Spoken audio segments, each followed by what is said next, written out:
was. Okay, well, actually, gotta have glider. I only have one glider in here because the other two are in a different pouch, and I've already messed with them quite a bit today. So Miss Stella Bella is going to join me for this video. Oh, goodness sake. Oh, goodness sake. Are you so mad? Oh, goodness sake. I'm sorry, honey.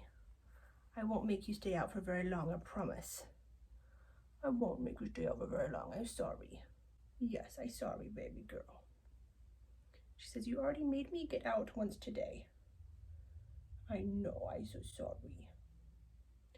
So today, I wanted to talk about something that I hear a lot, and I totally get, not judging anybody.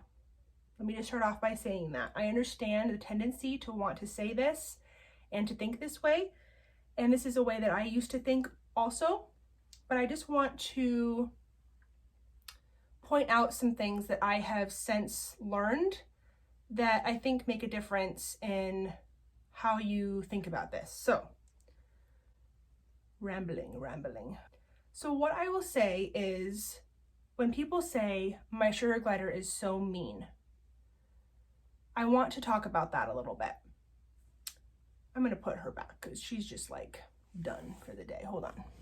Okay, I gave her a couple of her favorite treats as a thank you for letting me mess with her so much today.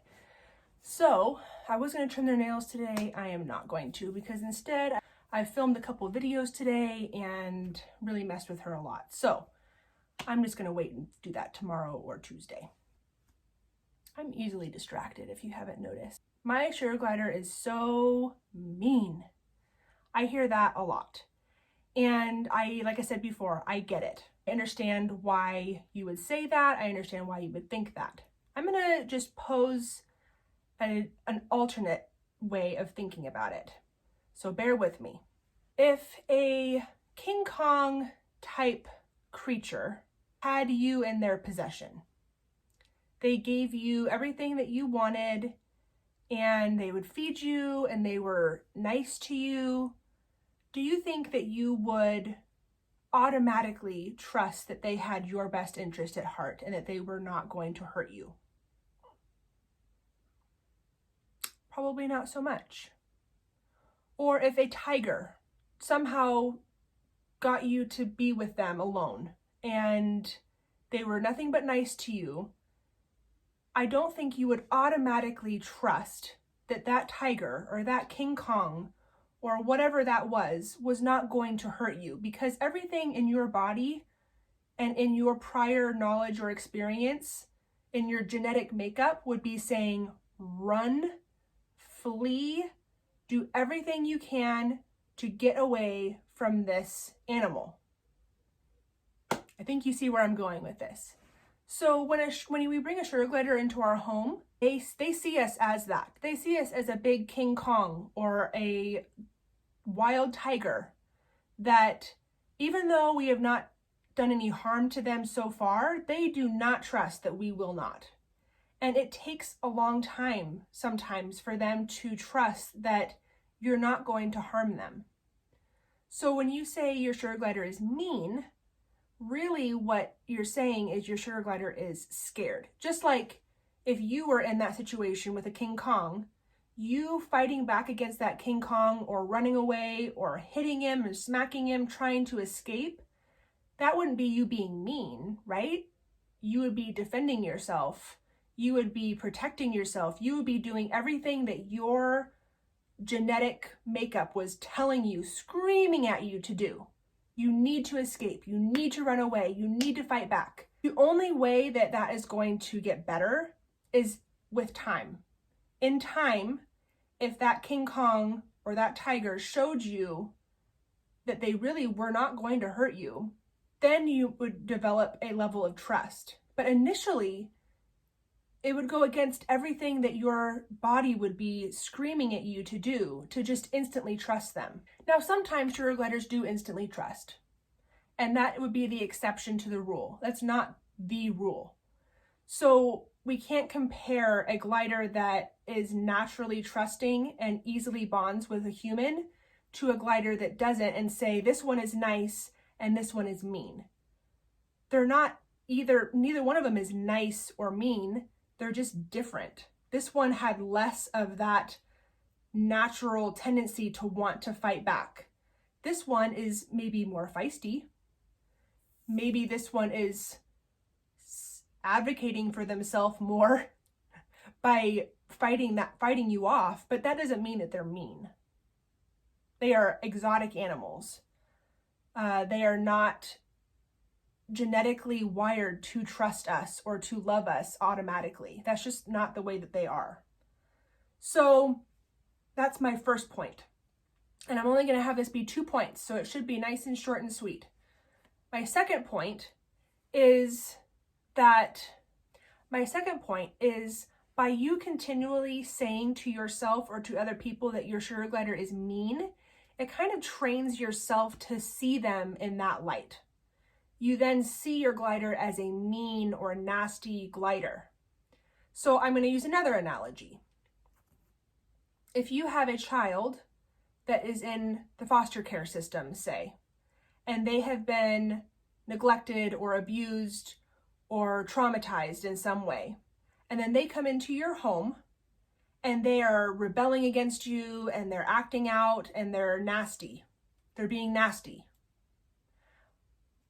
If you can understand where they're coming from and stop looking at them as, oh, this is just a nasty, terrible child, and look at them through the eyes that they are scared, they are hurting, they are upset, they are fearful.